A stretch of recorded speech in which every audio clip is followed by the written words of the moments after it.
Baba mwenyezi na mwenye rehema, kubali kusikia maombi yetu.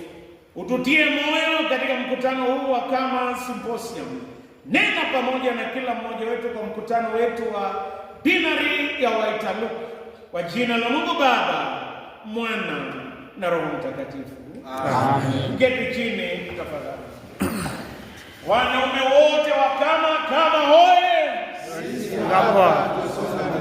Bwana Yesu asifiwe. Ila usinot Kiptayat.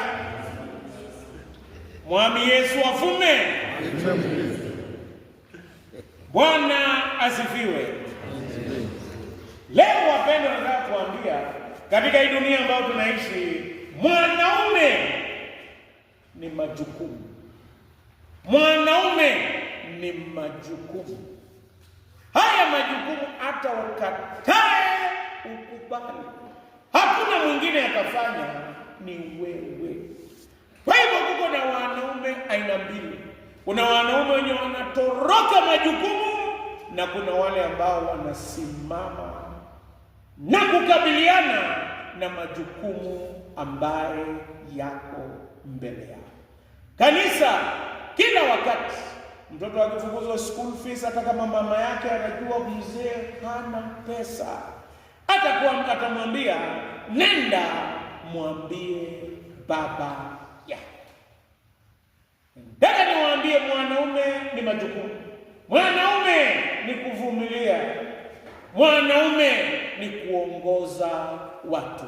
Leo nataka kuongea nani kuhusu kichwa cha mazungumzo yangu ni ya kwamba mwanaume ni majukumu. Jambo la kwanza kwa mazungumzo yangu ni ya kwamba kila mwanaume ako na strengths na weaknesses. Kila mwanaume, kila mmoja wetu tuko na strengths, tuko na nguvu zetu, na pia tuko na udhaifu wetu.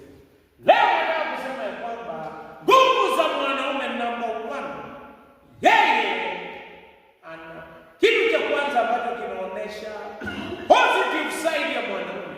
Kitu cha kwanza ni mwanaume ana nguvu.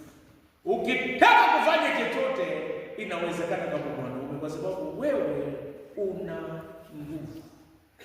Nguvu ya mwanaume inaonekana sana wakati anapokubali kuhusisha Mungu kwa mambo yote.